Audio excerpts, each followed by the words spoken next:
आपका स्वागत है। मैं विवेक बिंद्रा, मोटिवेशन स्पीकर और बिजनेस कोच। अमूमन आपने देखा होगा मैं सेल्स पे ज्यादा वीडियोस नहीं बनाए, मैंने थोड़े वीडियोस कम रखे हैं सेल्स पे, क्योंकि मेरा फोकस थोड़ा लीडरशिप फनल में भी प्रॉब्लम सॉल्विंग प्रोडक्ट पे रहता है, पीएसपी फॉर्मूला।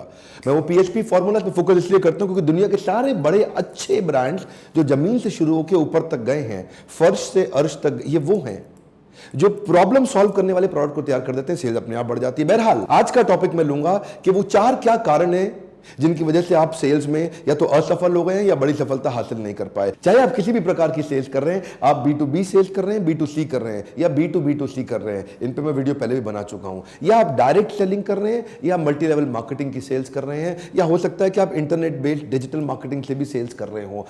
किसी भी प्रकार की सेल्स में वो चार क्या कारण है जिनसे आपको बड़ा फेलियर आपके हाथ लगता है। पहला कारण, people don't like to be sold. One more time, come on, क्या? People don't like to be sold. ये कोर बिलीफ बनाइए। मैं थोड़ा हिंदी में इसका अर्थ समझा देता हूं। किसी भी आदमी को अच्छा नहीं लगता कि उसको कोई आकर के चालाकी से कुछ बेच के चला जाए। ये दुनिया में किसी को, इस बात को दिमाग में छाप लीजिए, इस बात को ना किसी तरीके से अपनी कंपनी में, अपने लोगों में घुसा दीजिए कि people don't like to be sold, people like to be help. थोड़ा कड़वा और कठोर उदाहरण दूं, you don't get married to a total stranger, you don't give a French kiss to a total stranger, you don't sleep on bed with a total stranger. जो आदमी पहली बारी मिला उसके साथ आप बड़े डिसीजंस कभी नहीं ले सकती हैं, right? Would you agree with me? देखिए, ध्यान दीजिए, ऐसे ही अगर जो आदमी पहली बारी मिला वो भी माल बेचने की कोशिश करता है, और जो लड़का लड़की से पहली बारी मिला, पहली बारी मिलते ही बहुत फिजिकली इंटीमेट होने की कोशिश करता है, दोनों लोग एक जैसे डेस्परेट नजर आते हैं। जबरदस्ती माल बेचता है जो पहली बारी में, वो भी डेस्परेट नजर आता है। जबरदस्ती एक लड़की के साथ उसको तंग करने की कोशिश करता है, फिजिकल इंटीमेसी दिखाने की कोशिश करता है, वो भी डेस्परेट नजर आता है। ऐसे डेस्परेट लोगों को देख के लोग गायब होना चाहते हैं, कटना चाहते हैं, पसंद नहीं करते। इसीलिए कस्टमर को माल मत बेचो, मदद करो। कम ऑन, माल मत बेचो, मदद करो। कस्टमर की पुरानी प्रॉब्लम सॉल्व करा दो या आगे का गोल अचीव करा दो, दो चीजें पकड़ लीजिए। कम ऑन, कस्टमर की पुरानी प्रॉब्लम सॉल्व करा दो या उसका गोल अचीव करा दो। मान लीजिए आपने डिसाइड कर भी लिया कि मैं बेचू नहीं बनूंगा, मैं सेलू नहीं बनूंगा, जबरदस्ती सेल्स नहीं करूंगा, जबरदस्ती कन्विंस नहीं करूंगा, लोगों की हेल्प करूंगा। अगर आपने ये डिसाइड कर भी लिया तो भी नंबर 2 बड़ा इंपॉर्टेंट आता है आपके देखने के लिए, जो गलती बहुत होती है, when you don't dig deep enough. Come on, क्या? When you don't dig deep enough। आप जबरदस्ती मदद नहीं कर सकते किसी की, पहले आपको जानना पड़ेगा उसको मदद चाहिए क्या। एक बार कुछ बच्चे क्लास में लेट पहुंचे, मास्टर जी बोले, अरे बच्चों लेट काहे हो गए? अरे मास्टर जी, वो बूढ़ी औरत को सड़क पार करा रहे थे। अबे तो आधा घंटा लेट कैसे हो गए? मास्टर जी, वो सड़क पार करने को मान नहीं रही थी। जबरदस्ती कस्टमर को गलत सड़क पार मत कराओ। कस्टमर की मदद करनी है तो पहले जानो उसको मदद चाहिए क्या है। प्रोस्पेक्टिंग, प्रेजेंटिंग और पोजिशनिंग करने से पहले उसकी नीड ढूंढिए और नीड को हेल्प में कन्वर्ट करिए। प्रोडक्ट तो बाद में आता है जी, प्रोडक्ट पहले नहीं आता पिक्चर के अंदर। पहले उसकी नीड आती है, फिर आप सोचते हो कि मैं इस नीड में इसकी कैसे हेल्प करूं। उसको बोलते हैं कंसल्टेटिव सेलिंग।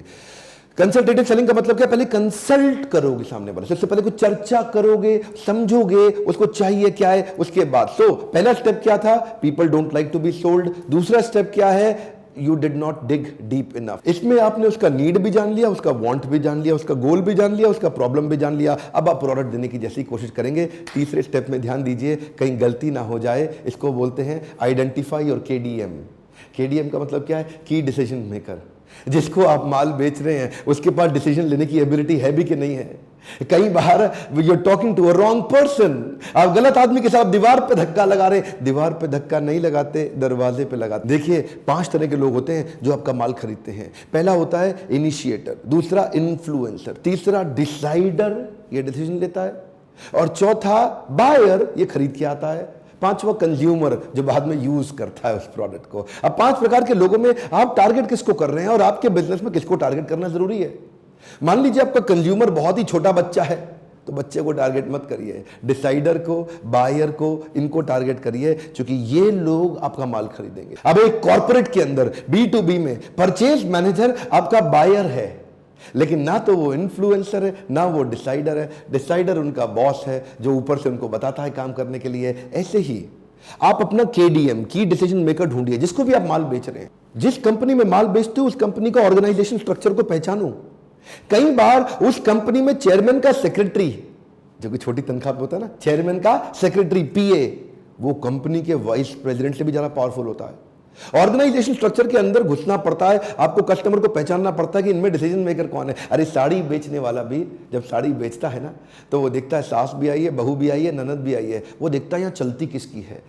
सास की ज़्यादा चल रही है, बहू की ज़्यादा चल रही है, ननद की ज़्यादा चल रही है, जिसकी चल रही है फिर साड़ी उसके आगे रख देता है। आप बताइए कौन सी ठीक है, उसको मालूम है ये डिसीजन ले लेगी, माल तुरंत बिक जाएगा। इस तरह अपना probable customer, probable purchaser finalise करिए। ये प्रोबेबल कस्टमर क्या होता है? अगर आपने हार्ले डेविडसन बेचनी है, हार्ले डेविडसन बेचने के लिए कम समय में ज्यादा लोगों को दिखाओ, तो क्या करो, अब मुंबई में धारावी है, एशिया की सबसे बड़ी झोपड़पट्टी, वहां जाके ले जाओ। बहुत सारे लोग आपकी एक ही बार बाइक देख लेंगे, वो हार्ले डेविडसन, वो देखेंगे भी ऐसे कि पता नहीं क्या आ गया है। थोड़ी देर बाद बाइक का खाली टायर बचेगा, हो सकता है कई चीजें गायब हो जाएं उसमें से। अरे वो आपका परचेजर है ही नहीं। समराइज कर देते हैं जी क्विकली, चौथे स्टेप जो आने वाला है उससे पहले मान लीजिए आपने पहले 3 स्टेप ठीक कर लिए।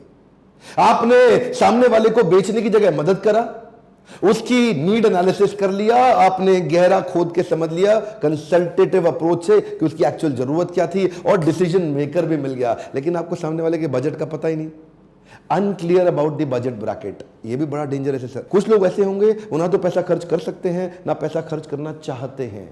एकदम बाहर कर दो उनको अपने चैप्टर से। कुछ ऐसे हैं जो पैसा खर्च कर सकते हैं और करना चाहते भी हैं, ये आपका परफेक्ट कस्टमर है, इसको एकदम ओके कर दो। अब बीच के बचे 2, एक वो जो खर्च कर सकते हैं लेकिन चाहते नहीं है जी, तो उनको आपको ना, अभी तक इसका मतलब नीड एनालिसिस ठीक नहीं हुआ, वो कस्टमर आपसे कनेक्ट ही नहीं हुआ, उसके बाद पैसा है लेकिन खर्च करना नहीं चाहता। उसका यही कारण है कि अभी तक आपने डिग डीप करके उसकी प्रॉब्लम को नहीं समझा। एक और बचा, ये क्या है जी, ये खरीदना तो चाहता है लेकिन इसके बाद पैसा है नहीं। तो इसके साथ आप बैठ के मदद करें कि कहाँ से फाइनेंस मिलेगा, इसको किधर से लोन मिलेगा, कोई ईएमआई की स्कीम आ जाएगी, कोई पार्टनर स्कीम आ जाएगी जिससे वो खरीद लेगा। आपको सामने के बजट ब्रैकेट को समझना पड़ेगा। 4 कैटेगरी थी, जो पैसा खर्च कर सकता है लेकिन करना नहीं चाहता, करना चाहता है लेकिन पैसा है नहीं, ना करना चाहता है ना है और करना भी चाहता है। तो 4 प्रकार की कैटेगरी थी। इन कैटेगरी से आप बजट ब्रैकेट आइडेंटिफाई करिए, ये 4 गलती मत करिए, सेल्स तुरंत बढ़ेगी। यकीन मानिए सेल्स करना दुनिया का सबसे आसान काम है, अगर आपको समझ में आ जाए करना कैसे है।